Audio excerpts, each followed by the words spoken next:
Hi everyone, welcome to North Star Knife Reviews.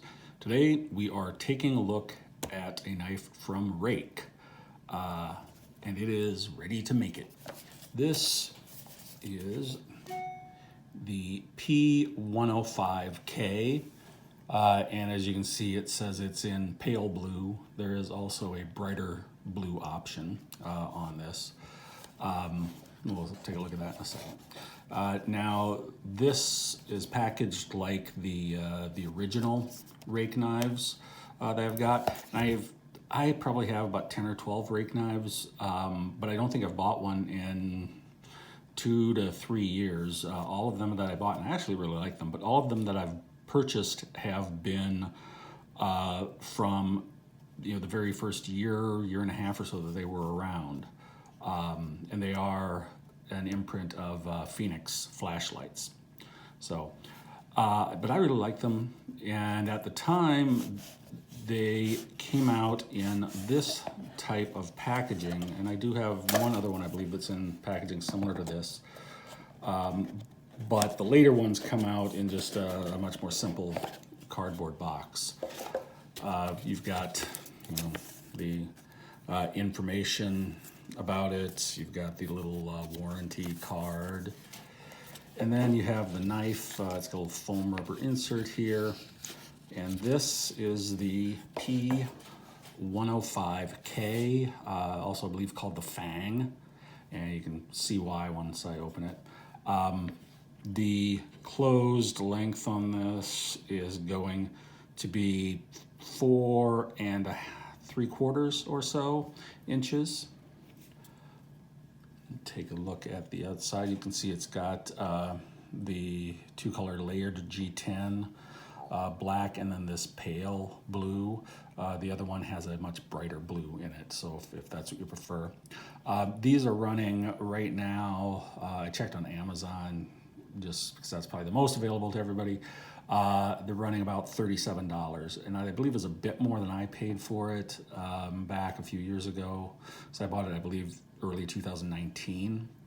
Yeah, I can't remember exactly what I paid, but I believe it was a little less than that. Might have been, $29 or something like that.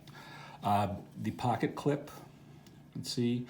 I actually like this pocket clip quite a bit. It comes down just to the little point there to hold in, but pretty smooth.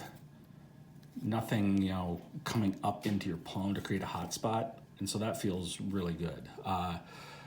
Rarely, if ever, do pocket clips help the comfort of a handle. A lot of times they can really hurt the comfort. This one, is pretty good and doesn't really bother me. Look, see, it is a flipper, and here is the Fang. You can see it's pretty much a spear point blade, just a very pronounced one. Very pointy, stabby, for piercing, I suppose. And the blade length on this is 3 3/4 or so, with a cutting edge of just a bit over 3.5. Take a little closer look. See, here is Ruike. This relates to the month and year of manufacture. And then here you go, P105-K, 14C28N, which is the blade steel on this. And here is a registration number. For some reason, all the Ruikes have their own little registration number. A little more writing than probably necessary. So anyway, this is made in China, and it is in 14C28N, which I really like as a steel. I think it combines a lot of pretty good properties at a pretty reasonable price point. And my mantra is always, you probably heard this before, there's no good or bad steel, there's only good or bad steel for your purpose. This is a pretty good steel for most purposes, okay?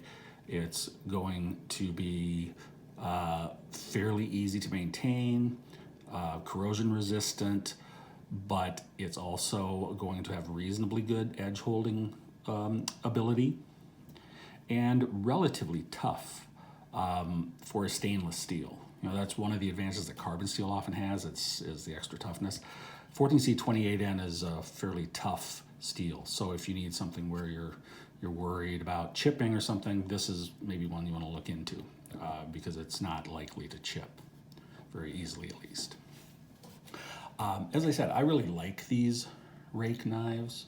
I believe they're doing now a lot of stuff in also more premium steel, in quotes, but most of their knives, at least early on, were in this 14C28N, except for slip joints. Their slip joints were in 12C27, which is also a decent steel. Just a little sort of less than the 14C28N on things like edge holding ability. Anyway, I think this is a pretty cool knife. Like it a lot. I need to carry it more. But if you have a lot of knives, you know how that is. Sometimes they just get packed away and then you forget about them. But thought I'd break this out, let you take a look at it. Hope you found this interesting. I do think this is a very comfortable knife. One of the more comfortable knives that I've held, at least for me. It is a little bit sharp on the edges, but not too bad because it's a thick enough handle. Hope you found this interesting. If you did, please give me a thumbs up. Feel free to subscribe if you've got a mind to.